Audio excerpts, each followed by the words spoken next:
여러분, 태초에 말씀이 누구와 함께 계셨습니까? 하나님과 함께 계셨죠.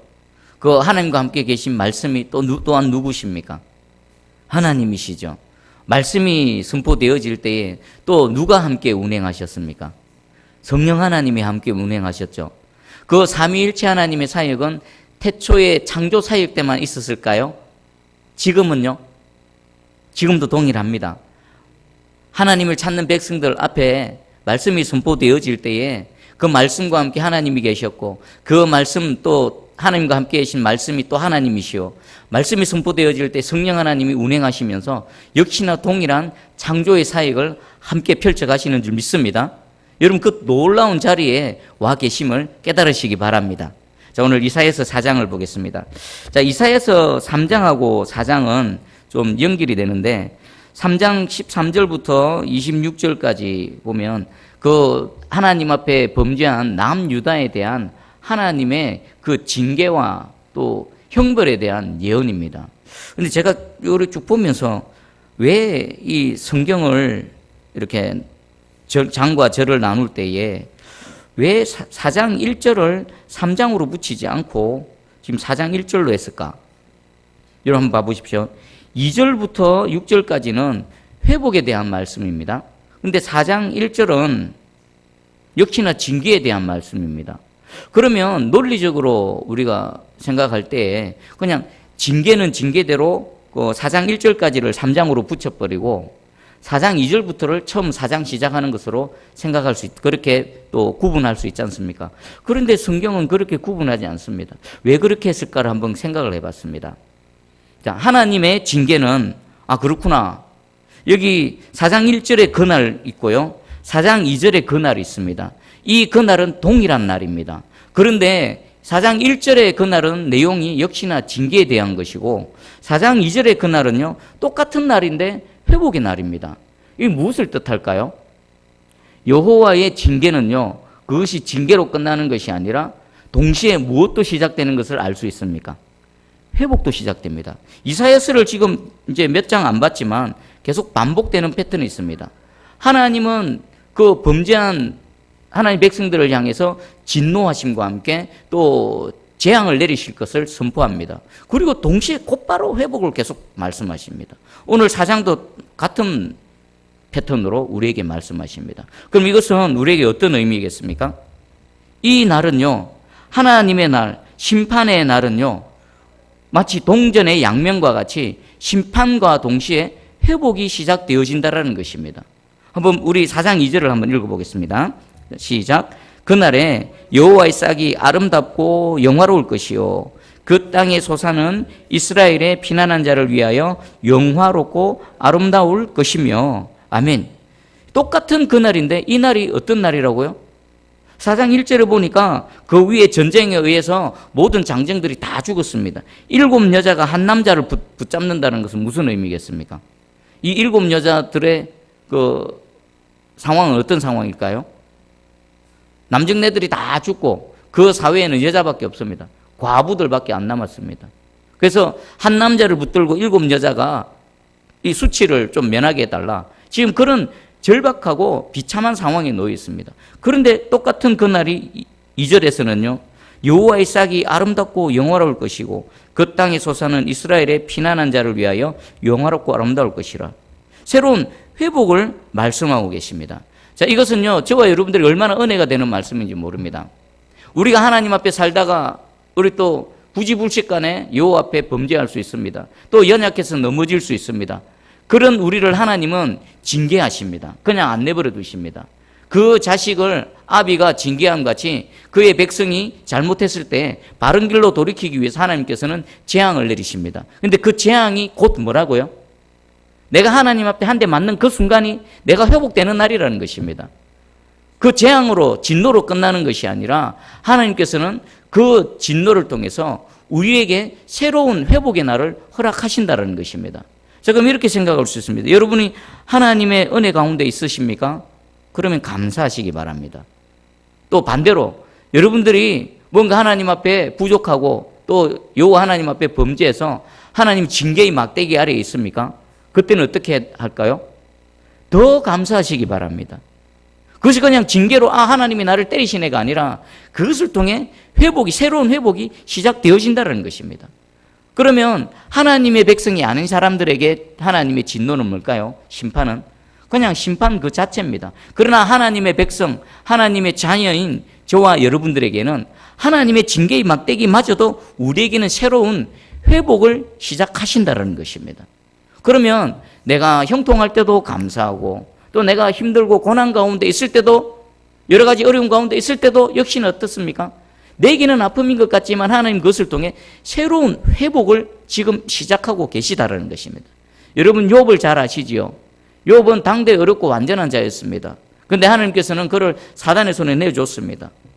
자식 한순간에 사업도 다 망해버렸습니다. 한순간에 자식들 다 잃어버렸습니다. 한순간에 머리부터 발끝까지 지독한 질병으로 고통당합니다. 그런데 욥은 고백합니다. 그 속에서도요. 욥기 23장 10절에 그러나 내가 가는 길을 그가 아시나니 그가 나를 단련하신 후에 내가 순금같이 되어 나오리라. 아멘. 이 욥의 고백은 어쩌면 이 하나님의 일하심, 하나님의 때리심과 동시에 이것을 통해 새로운 회복을 약속하시는 그 하나님을 알고 또 하나님을 바라며 하나님을 기대하며 고백한 내용인 줄 믿습니다. 자, 이 고백이 저와 여러분의 고백이 되기를 간절히 소망합니다. 여러분 지독한 이 욥과 같은 고난 가운데 있으십니까? 우리 새순교회 이런 지독한 욥과 같은 도저히 앞도 안 보이는 이런 어둠 속에 있습니까? 괜찮습니다. 하나님이 우리와 함께하고 계시고요. 하나님은요 동전의 양면과 같이 우리를 때리시기도 하지만 오히려 그것이 회복의 시작인 줄 믿습니다. 아멘. 자, 그러면 이 일들을 어떻게 이루어 가시는지 한번 보겠습니다. 그 2절에 보니까 여호와의 싹이 있죠. 여호와의 싹. 여호와의 싹이 아름답고 영화로울 것이다. 여호와의 싹은 무엇을 뜻하겠습니까? 여호와의 싹은요 우리의 구원자 되시는 예수 그리스도를 의미합니다. 우리 이사야 11장 1절에 이새의 줄기에서 한 싹이 나며 그 뿌리에서 한 가지가 나서 결실할 것이요. 이새의 줄기에서 한 싹이 난다. 다윗, 또 다윗을 통해서 예수 그리스도 오실 것. 이 한 싹, 이것이 바로 여호와의 싹입니다. 자, 그런데 이 우리의 구원자로 오시는 예수 그리스도, 여호와의 싹. 이 여호와의 싹은 너무나 연약하지 않습니까? 예수 그리스도는요, 슈퍼맨으로 오지 않으시고 저와 여러분과 똑같이 연약한 아기로 아무것도 하지 못하는 연약한 아기로 오셨습니다. 지금 그것을 얘기하는 겁니다. 여호와의 싹, 이새의 줄기에서 한 싹이 난다.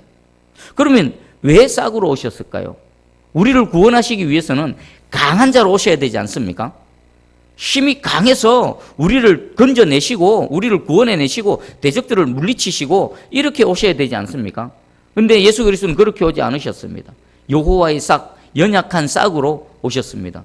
그런데 그 연약한 싹이 어떻게 우리를 구원하게 됐습니까? 그 일은 이루어졌습니다. 정말 연약한 싹, 아무것도 아닌 것처럼 아무런 힘도 없는 것처럼 그렇게 오신 예수 그리스도께서는요 우리의 구원자가 되셨고 온 세상의 죄를 십자가에서 다 멸하셨고 예수 믿는 자에게 영원한 생명을 주시는 구원자가 되셨습니다. 어떻게 이게 가능하겠습니까? 여러분 이 싹 안에는 뭐가 있습니까? 생명이 있습니다. 생명. 싹 안에는 생명이 있기 때문에 가능한 겁니다. 이 여호와의 싹 안에는요 여호와의 생명이 들어있습니다. 이 생명은 지금 우리가 갖고 있는 생명하고는 본질적으로 다릅니다. 우리가 지금 있는 이 죽을 육신 안에 살아가는 이 생명은요 죄에 의해서 죽음을 맞이할 그런 생명입니다. 그런데 이 여호와의 싹 안에 있는 이 생명은 어떤 생명입니까? 원형, 생명의 원형입니다. 죄하고 상관없는 전혀 죄의 영향력 아래 있지 않는 그런 생명의 원형입니다.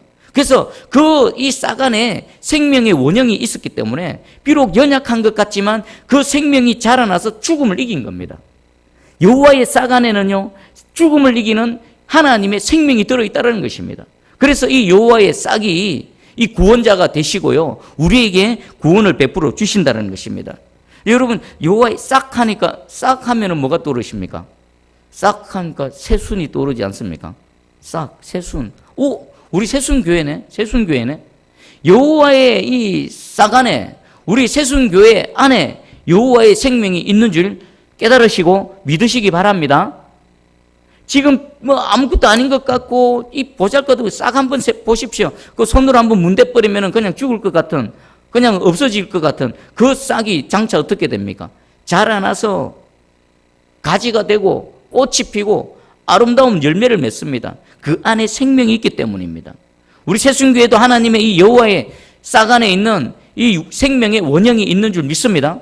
예수 그리스도를 믿는 저와 여러분들 안에 아무것도 아닌 것 같지만 그 죄와 죽음과 상관없는, 아니요, 죽음을 이기신 그 여호와 하나님의 생명이 들어와 있는 줄 확실히 믿습니다. 반드시 새 열매를, 아름다운 열매를 맺게 될 것입니다. 할렐루야. 아멘. 그리고 또 하나가 있습니다. 여호와의 싹과 함께 남은 자가 있습니다. 3절을 한번 읽어봅니다. 3절 시작. 시온에 남아있는 자, 예루살렘에 머물러 있는 자, 곧 예루살렘 안에 생존한 자 중 기록된 모든 사람은 거룩하다 칭함을 얻으리니. 아멘. 여호와의 싹과 함께 그 남아있는 자, 시온에 남아있는 자, 예루살렘에 머물러 있는 자. 이것은요, 문자 그대로 예루살렘에 있고 시온에 남아있는 자를 얘기하지 않습니다. 우리 예레미야서를 보면요, 바벨론으로 포로로 끌려갈 때에 하나님 뭐라고 하셨습니까? 하나님의 징계를 당해라. 지금 바벨론이 일어나서 너희 유다를 지금 공격하는 것은 하나님의 징계의 막대기다. 너희가 죄를 깨닫고 죄를 인정한다면은 그 바벨론에 순순히 끌려가라. 이게 예레미야의 그 예언이었습니다. 근데 남유다 백성들 어떻게 했습니까? 예레미야를 반역자로 몰고요, 심지어는 죽이려고 했고 그들은 끝까지 거절했습니다. 오히려 하나님의 징계에 순순히 머리를 숙이고 끌려간 사람, 그 사람이 역사 속에서는요, 남은 자가 해당됩니다. 자, 그러면 여기서 시온에 남아있는 자, 예루살렘에 머물러 있는 자는 어떤 자일까요? 하나님의 그 징계에 자신의 죄를 인정하고 여호와의 말씀을 붙들고 믿음으로 순종하며 나아가는 사람, 이 사람들이요, 이 시온에 남은 자들이고 예루살렘에 머물러 있는 자들입니다. 그리고 이 말씀을 붙들고 끝까지 믿음으로 견뎌내는 자, 이 자입니다. 예수님 말씀하셨습니다.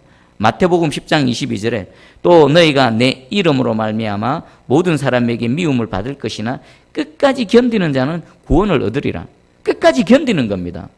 끝난 것 같은데, 더 이상 남유다는 아무런 소망이 없는 것 같은데, 예레미야 선지자를 통해서 하나님께서 너희가 죄를 인정하고 순순히 바벨론으로 끌려가면 하나님께서 반드시 돌아오게 하실 것이다, 너희를 회복시켜 주실 것이다, 이 약속의 말씀을 붙들고 그 절망적인 그 암울한 시대를 믿음으로 버티고 견뎌내는 겁니다.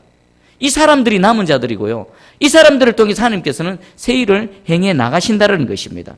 자, 그런데 여기 남아있는 자, 머물러 있는 자가요, 그게 수동태로 되어 있습니다.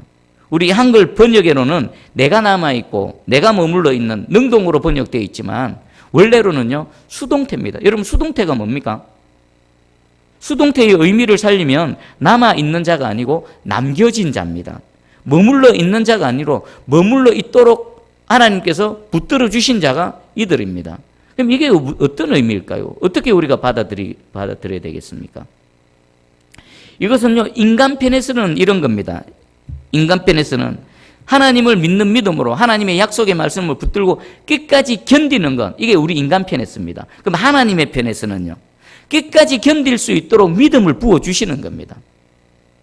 끝까지 견딜 수 있도록 하나님 말씀 붙들고 하나님 그 곁에 붙들 수 있도록 하나님께서 붙들어 주시는 자, 이게 동시에 작용하는 겁니다. 여러분의 마음을 한번 살펴보십시오. 여러분 마음에 상황은 어렵습니다. 여러분 가정도 어렵고 우리 새순교회도 보면 어렵고 우리 한국교회도 보면 어렵습니다. 근데 하나님의 약속의 말씀은 회복을 말씀하십니다. 그때 어떻게 한다고요? 상황은 절망적이고 도대체가 더 이상 회복될 가능성은 제로라 할지라도 약속의 말씀 붙들고 견뎌내는 사람, 그 약속의 말씀 붙들고 믿음으로 아멘하면서 그날을 바라보며 기대하는 사람, 내 지정의가 그렇게 반응할 때에 어떤 은혜를 입는다고요?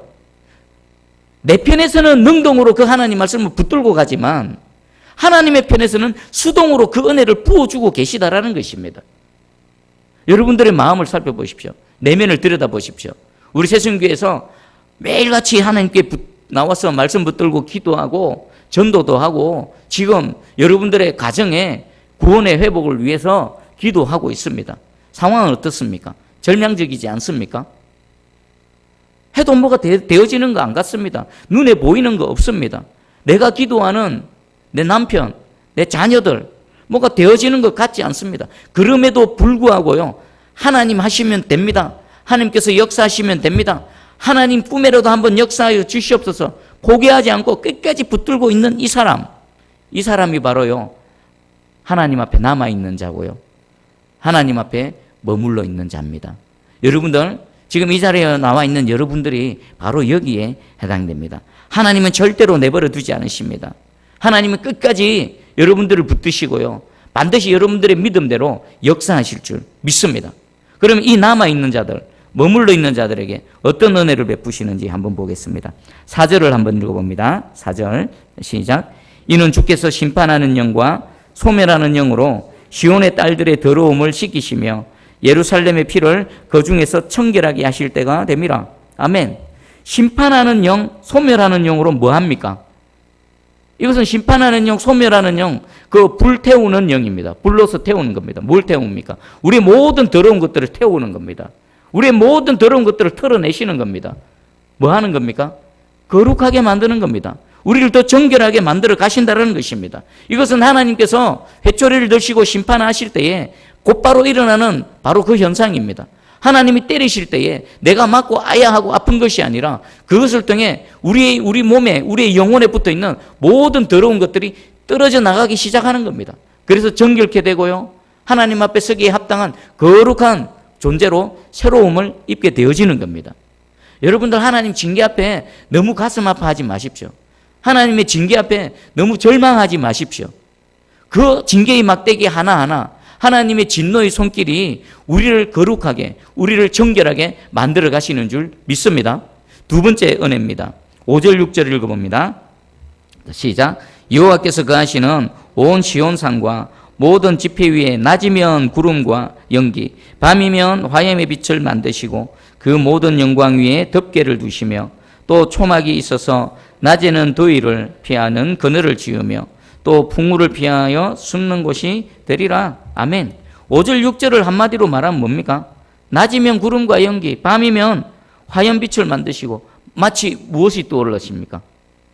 광야에서 이스라엘 백성들과 함께 하시고 이스라엘 백성들을 인도하셨던 바로 그 하나님을 떠올립니다. 맞습니다. 하나님은 지금도 여전히 광야, 그 척박한 광야, 그 땡볕, 밤이면 그 추운 곳, 그 짐승들, 그 모든 위험한 곳에서, 그 크고 건조하고 위험한 곳에서 하나님 그들을 눈동자같이 지키시고 보호하셨던 것처럼 이 남아있는 자, 주님 붙들고 믿음으로 머물러 있는 자는요, 동일한 은혜로 함께하는 줄 믿습니다. 지금 여러분들 이 은혜로 함께 하십니다. 하나님께서 낮이면 구름과 연기, 밤이면 화염빛으로, 그리고 초막이 있어서 낮에 더위를 피하는 그늘을 주시고 풍우 가운데서도 여러분들을 지키고 보호하시는 이 은혜로 살아가고 있는 줄 깨달으시기 바랍니다. 한번 보십시오. 우리가 지금 여호와의 싹, 예수 그리스도의 은혜 가운데 우리가 살아갑니다. 여호와의 싹의 은혜를 입는 사람은 그 새 생명 가운데 살아갑니다. 연약한 것 같고 불가능한 것 같고 더 이상 소망이 없는 것 같을 때에 그때 믿음으로 꼭 들러붙어 있으면요, 그 주님의 새 생명이 우리 가운데 반드시 역사하실 줄 믿습니다. 우리 교회 새순교회입니다. 새순교회. 누가 새순교회로 이름을 지었는지 모르지만, 이 여호와의 싹을 두고 이름을 지었는지 모르지만, 하나님께서는요, 우리를 이 모든 이름 하나 짓는 데서도 섭리하시는 줄 믿습니다. 오늘 이 은혜로 함께 하시기 위해서 우리 교회 이름을 새순교회로 지어주셨습니다. 새 생명 가운데 반드시 새 역사가 일어날 것입니다. 그리고 그 남아있는 자, 남겨둔 자들을 통해 그들을 지키시고 보호하시고 인도하시는, 그리고 새롭게 역사하시는 하나님의 은혜가 조만간 우리 눈앞에 나타날 줄 믿습니다. 아멘. 우리 찬송 하나 하면서 이 말씀 붙들고 기도하며 나갑니다.